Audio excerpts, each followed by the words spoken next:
the scene. He's got the voice that's mean, asking those questions that you never seen. He's got that fire, burning bright and clean. Andrew Keen making waves, break the routine on the Keen on show. He brings the heat, asking the minds, digging deep till they bleed. No sugar-coated truths, no lies to deceive. Andrew Keen, the master of the interview beat.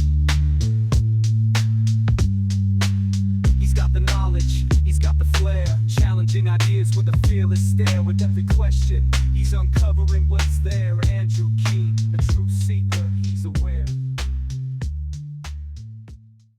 Hello, everybody. It is Saturday, September the 7th, 2023. I'm back with my old friend Keith Teare, the publisher of That Was the Week, the tech newspaper. Last week at this time, Keith and I talked about the brewing battle between technology, social media companies in particular, and world governments. We talked about Brazil versus X, France versus Telegram, and other conflicts brewing, and we're back on that theme today. Keith is responding in his editorial to an interesting piece by Robert Reich, one of America's leading political writers, analysts, tech people, who argued in The Guardian yesterday and Friday that not only Elon Musk is out of control, but how to rein him in. Keith was particularly troubled by this because one of the points that Reich made was that sometimes foreign governments should at least threaten to arrest Musk. So Keith's created some AI art, which presents Musk as a kind of superhero with a lot of small police. Keith, you were profoundly offended. If you wanted to press, I don't know if it's Robert Reich was trying to press your button, but certainly this brought out all your libertarian anger, this piece, didn't it? Well, I think it's more my, going with the French theme, my liberté, égalité, fraternité instincts, because Robert Reich, in his headline, says Musk is out of control, which implies that Reich thinks Musk should be under control, and he should be reined in quotes. Now, Reich is a leading Democrat. He was part of Clinton's administration. I'm not sure if he's a leading Democrat. I mean, he's an ex-leading Democrat. He's a bit of an old guy. I mean, he teaches at UC Berkeley now, so he's not. He's not exactly close to the current powers that be within the Democratic Party, but he certainly represents a tradition within the party. Yeah, a bit like Kissinger in the Republican Party. I agree. Yeah, he wishes. I mean, he's not exactly Kissinger, Robert, but that's another story. That's another story, yeah. But his core instinct is to be outraged that Elon Musk can say the things he says. And, I don't know. Because this is one of these ones where you had a fit. Let's talk about what Reich actually said. The Guardian piece, as I said, it came out yesterday. The headline is, which Reich, of course, doesn't write, Elon Musk is out of control. Here's how to rein him in. Let's quote what Reich says. And he wrote, Elon Musk is rapidly transforming his enormous wealth. He's the richest person in the world. Again, no arguments there. Into a huge source of unaccountable political power that's now backing Trump and other authoritarians around the world. Would you object to that, Keith? Yeah, well, he is the richest man. So let's go back. Let's deal with it point by point. He's the richest man in the world. You can't ask me a question and then keep talking. Okay, go on. Unaccountable. Musk is a citizen, right? He's rich, yes. He's a citizen. Citizens are not meant to be held accountable for what they say other than by the law. If he breaks the law, that's a different thing. But the idea that a citizen should be accountable is not a democratic idea. Well, let's go on and let's deal with X, because I think that's the core of the issue. Musk owns X, formerly known as blah, blah. He publicly endorsed Trump last month. No arguments there. And he's been, and this week there was the news that Trump and Musk have floated the idea of governing together if Trump wins a second term. He's outraged. I mean, Reich is clearly on the left. I mentioned earlier, Keith, that in a way Musk has become the 2020s version of Rupert Murdoch, the man that the left hates. Is there a difference between Musk and Murdoch? There's a huge difference, but there's also some similarities. They're both hated by roughly the same groups. They both offend the sensibilities of what used to be the left, but I think today is more like the kind of control-seeking, probably well-intentioned, but control-seeking former left. And they both were rich. So you're the real left. Is that your argument? They both control media. And are you the real left still? Do you still have the spirit of the left in you? I think we should probably have a longer conversation about what the meaning of left and right is. Do you feel you still have that spirit of the left in contrast with right? No, I'm prepared to abandon the label left to the control seekers and try to find a new label. So coming back to Murdoch, it seems to me the big difference is that Murdoch owned obviously newspapers, television stations, whereas, of course, Musk owns X. Are there different, when it comes to rights use of accountability, are there different responsibilities if you own a social media platform versus a newspaper or a TV network? I think the core of answering that is to do with whether editorial control is a significant difference. Clearly, Murdoch had editors who were in control, and he could call them and tell them things, and they would mostly listen to him. And therefore, yeah, I do think that there's some, there are some rules, but newspapers do enjoy rights. And certainly, as long as they don't break the law, the state keeps out of their business, except in authoritarian states.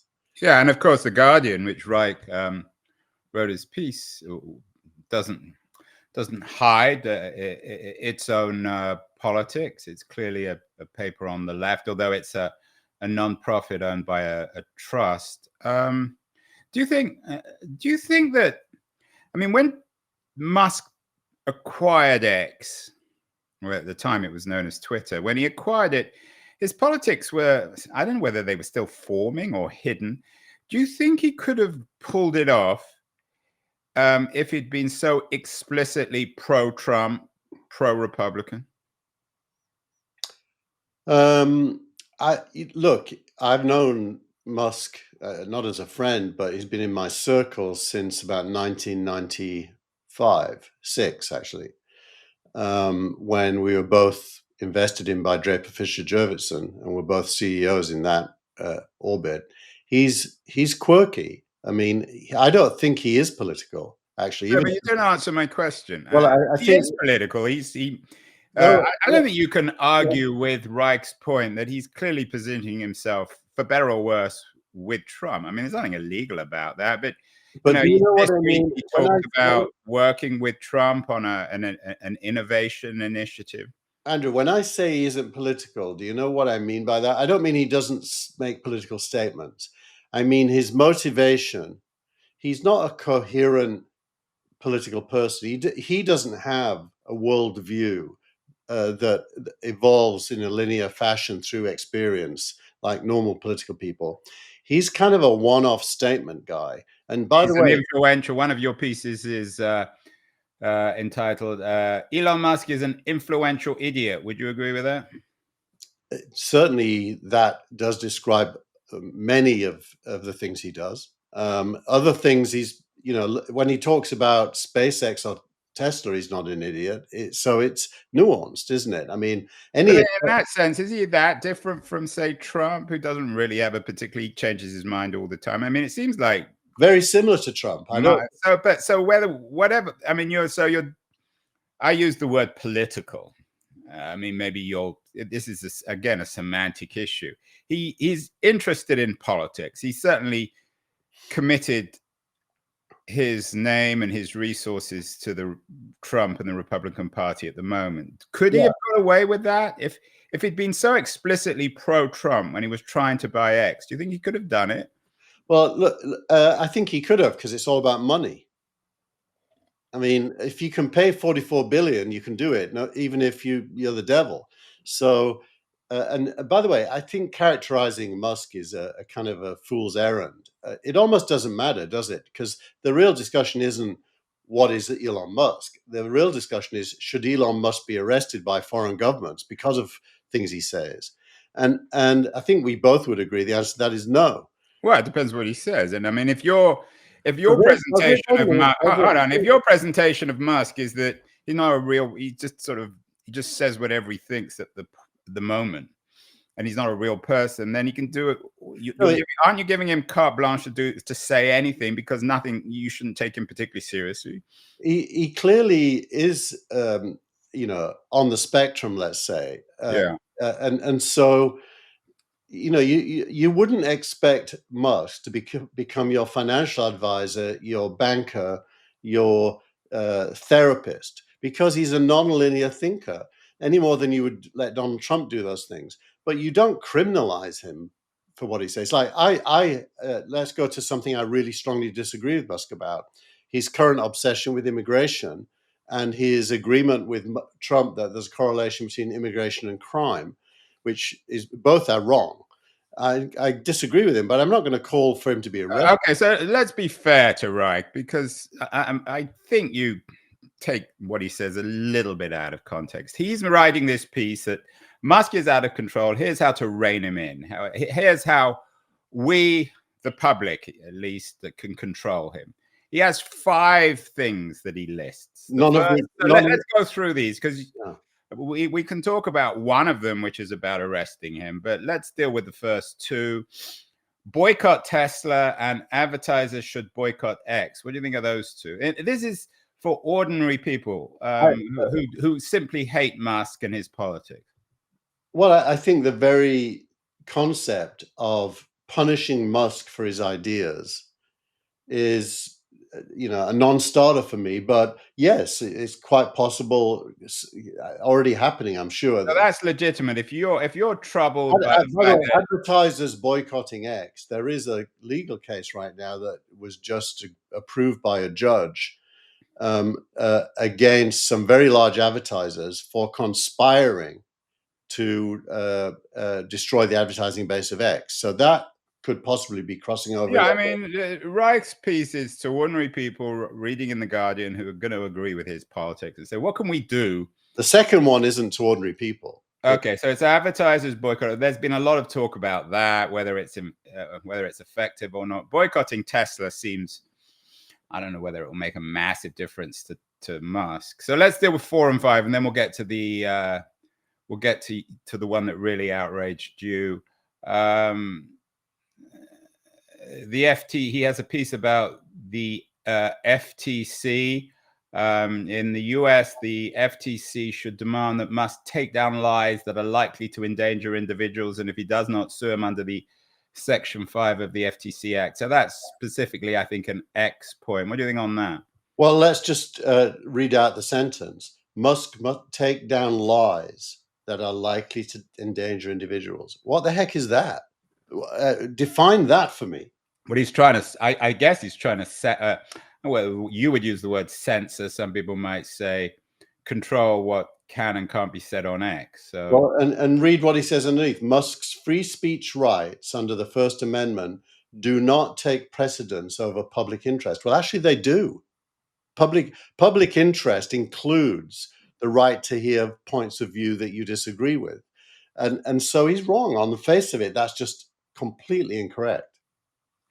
Yeah, I was just in New York this week at Cybertech. We did a panel, a Yossi Vardy's event on the new world of fake and truth. It was moderated by a powerful woman from NBC News. I mean, this is a hard one, though, Keith. How to control what can and can't you say on X? I mean, that goes back to Murdoch. That's why it's more complicated, because a social network like X or Facebook is different. Yes, from the Sun newspaper or Fox News. Yeah, every single person who posts on it is their own editor. Yeah, but you can't just say anything, can you? You can say anything legal. You can't do illegal things. Well, one of the pieces... That's why we have the rule of law. The rule of law defines law. And but one of the pieces you have this week is from our mutual friend, Albert Wenger, one of the partners at Union Square Ventures. and he talks about approaching the freedom of speech as a fundamental human right. I mean, which I think is your position. And he also says there's two ways of doing it. We can also approach freedom of speech as an instrument for progress. If we do the second, then are there reasons why you can control what can and can't be said on X? I can't think of any valid reason to control anything legal on X. So you can say anything you want on X? As long as it's legal, yeah. I mean, why not? What would be the reason not to? I'm not. So does Reich say that you're not allowed to say stuff that? Well, there's I mean, it's interesting, Andrew. There's some new categories now that are not about legality. They've been created over the past few years. One of them is misinformation. The other is disinformation. The distinction being a known falsehood versus something that's false, but you didn't know it was false. Now, these are not illegal. Neither one of those is illegal. And the difference, what's interesting, going back to last week's show, which was mostly about Durov and France versus Telegram, is that Musk's social media platform X is public, whereas Telegram isn't. So the dark web doesn't really exist on X, does it? These are two different issues.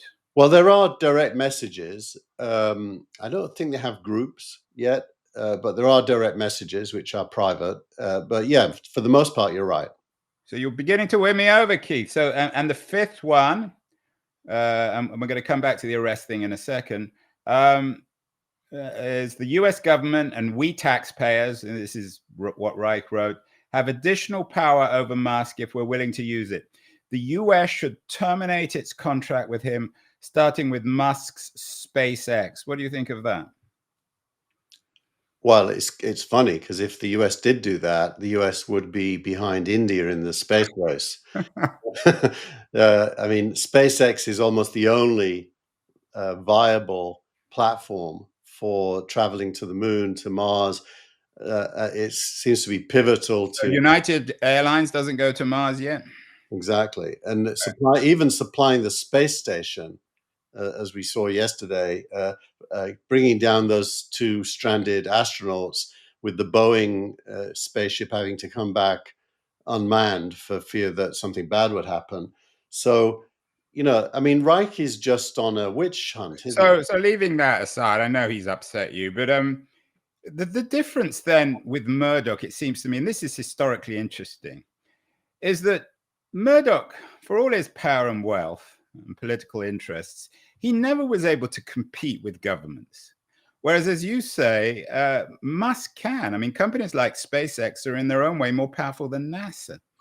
So is this fair? Actually, I think Murdoch started the trend. If you remember back when he was the owner of B-Sky B in Europe, right, and he was also the Star satellite network in Asia. Murdoch would almost always during election times be the kingmaker of who would win the next election. Yeah, but that's different. No, well, that's just a media influence. That's no different from Randolph Hearst in the US. Well, he had a global finger on the balance of power. He did, and he couldn't absolutely determine outcomes, but he could certainly influence them far more than the Russians can, which we always seem to be talking about today. And okay, so Musk is way less influential than that, way less. Yeah, but Murdoch never owned companies or technologies or corporations that were more powerful than government agencies like SpaceX or more. No, you're right, but I do think the Sun newspaper in the UK does have huge influence over a lot of working class voters. But that's more of a traditional media influence. And of course, X is different. I mean, what Musk seems to be doing with X now is sort of turning it into a social media platform, which is like the Sun, except that it's not Murdoch using his minions to take his positions. He's the one doing it. So it's a sort of combination of the Sun and the old Twitter. I think to say that, you have to be looking at X with at least one eye closed and maybe even one and a half. X is full of all kinds of stuff. Yeah, I actually look at it with two eyes shut. So let's come to the thing that really outraged you. At the moment, we're of the 5, we're probably about 2 for 2, Keith. I have to admit that of these 4, I think boycotting Tesla is perfectly fine. Citizens have every right. If they don't like a company, I should probably boycott Tesla. We've got 2 Teslas. I'm going to get rid of them. I'm going to burn them publicly this afternoon. Advertisers should boycott X. I agree with that. I'm not sure on. But why, Andrew? Why should they? What is it that X has done? Because you've got. I mean, if I was an advertiser, if I controlled the advertising power of Verizon or Honda, there are just. Why? But why? What it's a distasteful platform. I have other options. If all there was X, I might have to use it. But I'd rather advertise on Facebook. Yeah, but and for me to say that, I think you're burying the lead here. What is it that X has done that makes you treat it differently? Ruins my day every time I look at it. It's distasteful. Though I'm sure if I don't look at Facebook, so I'm sure if I look. You're making that up because you don't look at it. Well, when I do, it ruins my day. Okay, so we're getting to the final one, Keith. The one that has outraged Keith Teare. Regulators, and let's read the whole thing. Regulators around the world should threaten, let's remember that word, Musk with arrest if he doesn't stop disseminating lies and hate on X. And then I'm quoting him. Global regulators may be on the way to doing this, as evidenced by the 24 August arrest in France of Durov, which French authorities have found complicit in hate crimes and disinformation. Like Musk, Durov has styled himself as a free speech absolutist. But as we said, he's kind of unlike Musk in some ways, and certainly Telegram and X are different. Is there anything in this, Keith, that doesn't make you throw up?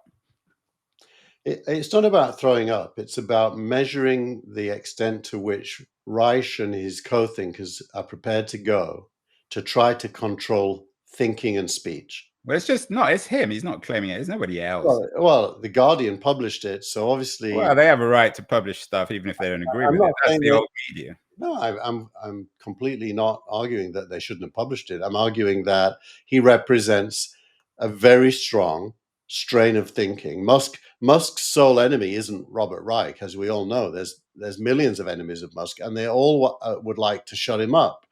And you're not going to blame this all on the woke people, are you? Or Hamas?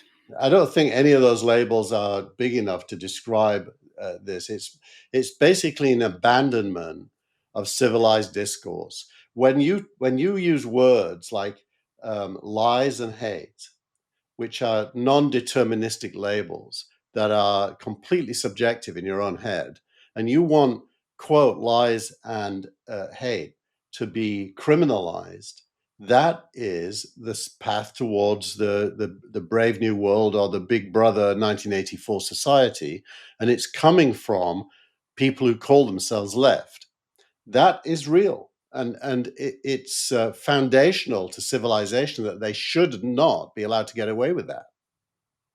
Yeah, I mean, I have to admit, I'm not as outraged as you. As you know, I'm hard to outrage, but I tend to agree. I mean, is it because they're in an echo chamber themselves and they can't imagine that anything Musk says and his friend Trump could have any legitimacy? Is Reich really just saying that anyone who doesn't agree with him should be locked up? Well, as you said, isn't there that chant that Trump started the chant, but the Democrats lock at their latest convention? Yeah, lock him up. I think that is where it ends up, isn't it? That's the fear, that it ends up becoming real. And it's not that much of a stretch of the imagination that Musk gets arrested now. Well, if he went to Brazil, he probably would be arrested. Probably, yeah. This idea of the rule of law, which was usually a right-wing kind of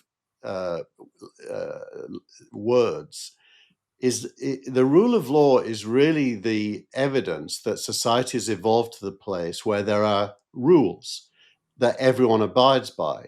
What Reich is doing here is trying to break the rules. Although you are sort of, I think he has 5 points. One of them he sticks in the middle is a little extreme, but I'm not sure you're being particularly. Well, yeah, I mean, you just don't like what he says, but you have to put those 5 points, all 5 of them, into the context of what is his goal. His goal is to shut Musk up and to use whatever means he can to achieve that, including the use of state authority. And the goal of shutting Musk up is not a goal I approve of.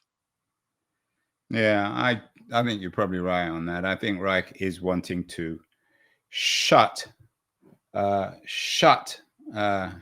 Musk up. He's out of control. He sounds like it's like a parent talking about a child. Here's how to rein him in. So I think you and I are probably in agreement on that one. I'm certainly less outraged than you. It does raise a bigger issue. The New Yorker ran an interesting piece more about the Durov case. The arrest of Telegram's founder illuminates global anxieties about social platforms. And that's true. And whilst there's a cartoonish quality, I think you're right, to Reich, these are real issues, Keith, aren't they? Yeah, I mean, it's the rise of the masses to have a voice. That's what. Well, but it's the masses and incredibly powerful demagogues, for better or worse, like Musk. Well, Musk wears 2 hats on X. He wears the mask of the owner that facilitates you and me publishing stuff. He also wears the mask of a user who has opinions, and sometimes those two get confused. But in those 2 roles, he's, and the first of the 2, he's very much like Zuckerberg or the Telegram founder in the public side of Telegram, in that social media is brand new in one regard. It gives a voice to an individual, and groups of individuals can use them to organize points of view collectively. And often in some contexts, like the Iranian street uprisings of a couple of years ago, we all liked that fact. What happens is the former left hates it when social media is used to disseminate points of view they disagree with, and then you're doing what Rice says. You're blanketing everyone. I'm not sure. There's lots of people on the left who agree with you. Yeah, I agree, but I don't use left anymore. I mean, left, progressive, whatever word you want to use. I mean, what's interesting is that in a way you're right, and in a way there are 2 things going on at the same time. You've got this radical democratization of media where anyone can open an X account and say whatever they like. On the other hand, you have the rise of these incredibly powerful political, cultural, economic demagogues like Musk and Trump, who use the platforms, but not in a particularly democratic way. I mean, it's a top heavy. It's new old media, so it's Musk as Murdoch. So it's a weird combination. I think you might be overfitting to old ideas there. I think it's more that social media, collectively speaking, represents the instrument for populism.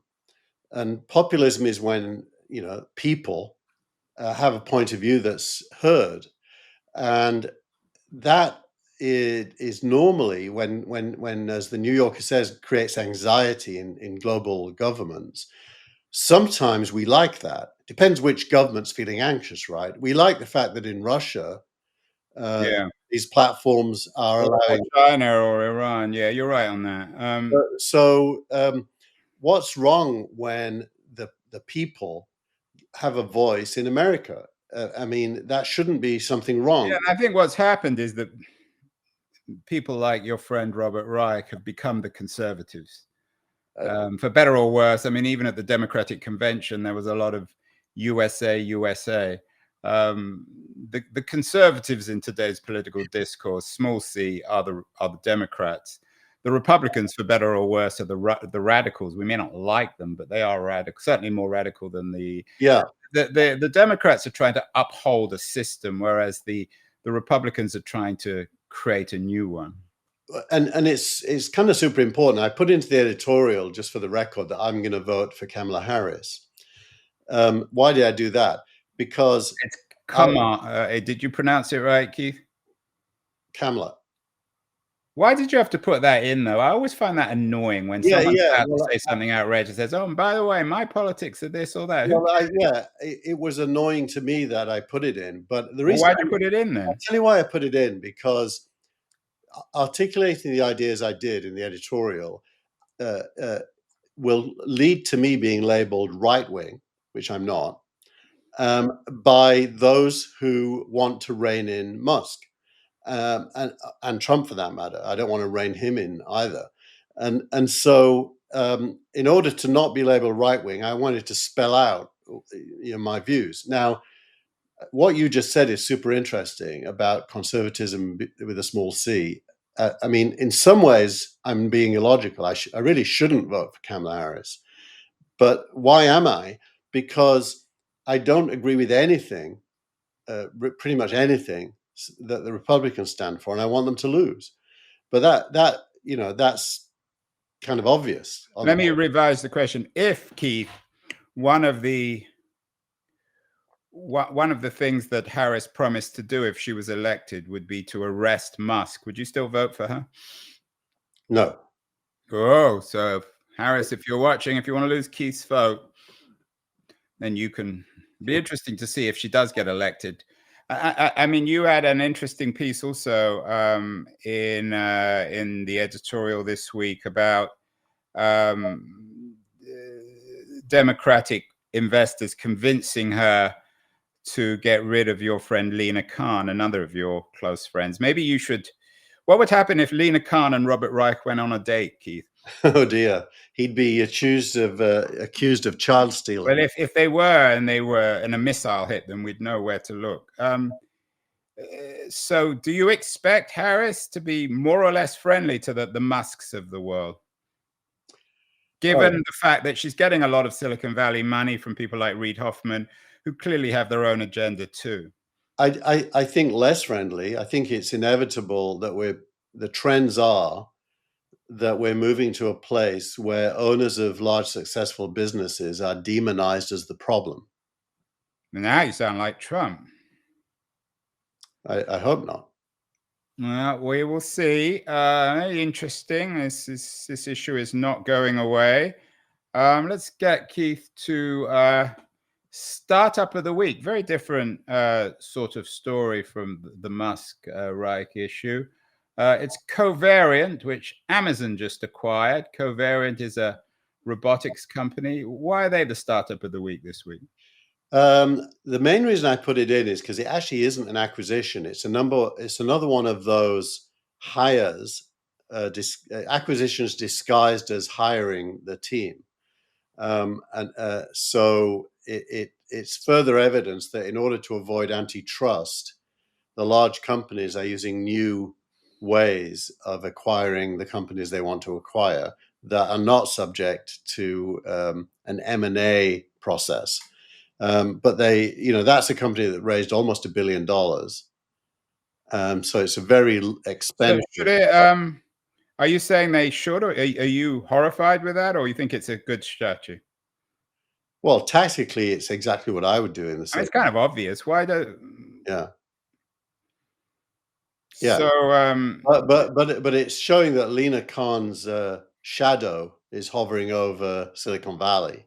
Oh, that sounds a bit of a nightmare. Is she that powerful, Keith? Lena Khan, your great foe, your antithesis? She can certainly suck a lot of time and money out of companies if you don't do things in the way Amazon just did and Microsoft did when it recently made a similar move, and Google just made a similar move as well. They're all kind of learning from each other here, in real time. But lawyers are almost as creative as internet founders in finding ways to get around problems. Would you arrest Khan? I would not. The only people I would want to arrest are criminals. What about the 5 points about Khan? Would you boycott the FTC? Should advertisers? I don't know if you can advertise on the FTC. I wouldn't do any of those things. I do what I already do, which is explain to at least my audience why she's wrong, and hope that little by little the world realizes that. I mean, the fact that sponsors of the Democrats are asking Kamala Harris to fire her is kind of interesting.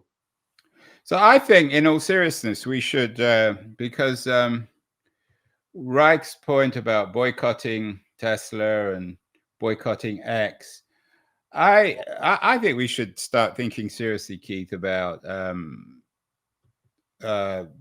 you've got the X of the week from the startup guy. Can't we have a better title? I mean, can it be social media post of the week?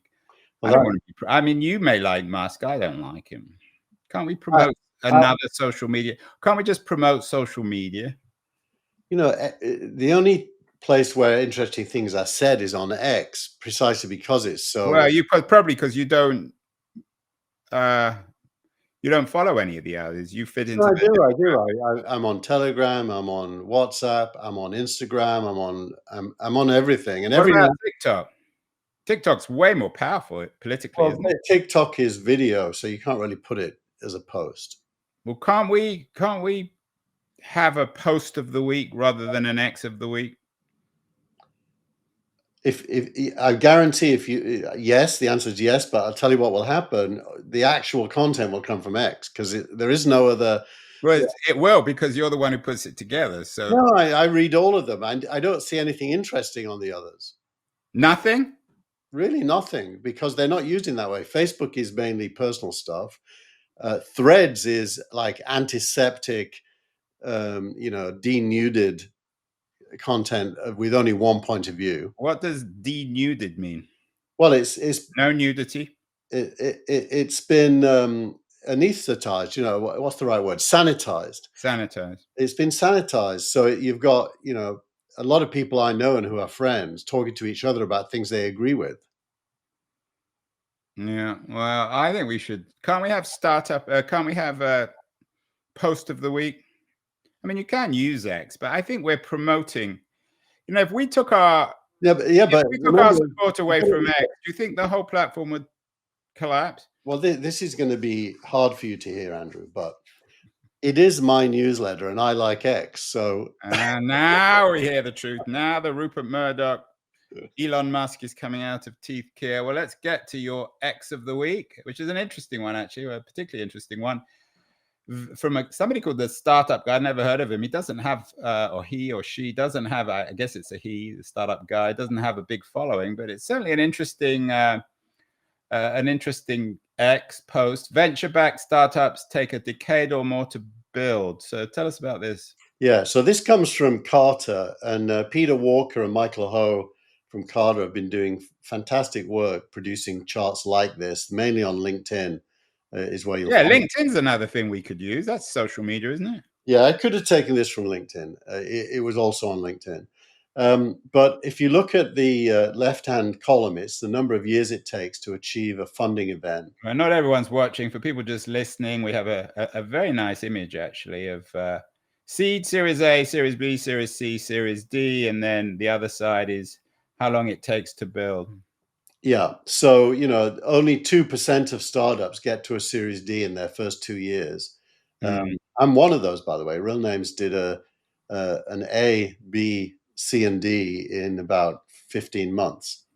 And so when things really take off, that's what happens. But this is a very good way of thinking about the power law of venture capital, because the ones that do it faster are the ones that grow value quicker. So what all this is really saying, this chart, and for those listening and not seeing, 26%, 38% actually if you do the bottom two, or 52% if you do the bottom three, take more than 8 years to get to a Series D. You've got to be patient. Is that what you're saying? Well, some ideas take time, especially if hardware is involved, or global growth is involved, or if it's enterprise, they take time.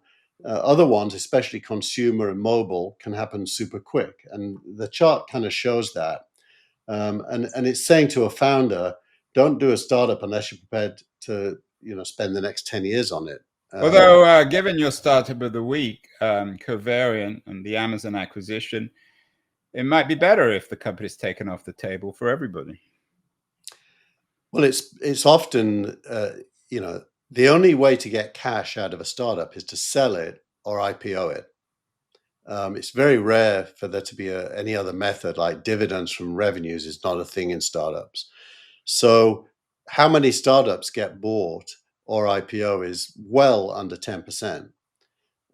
So, by definition, 90% of startups that attract venture capital don't ever pay out.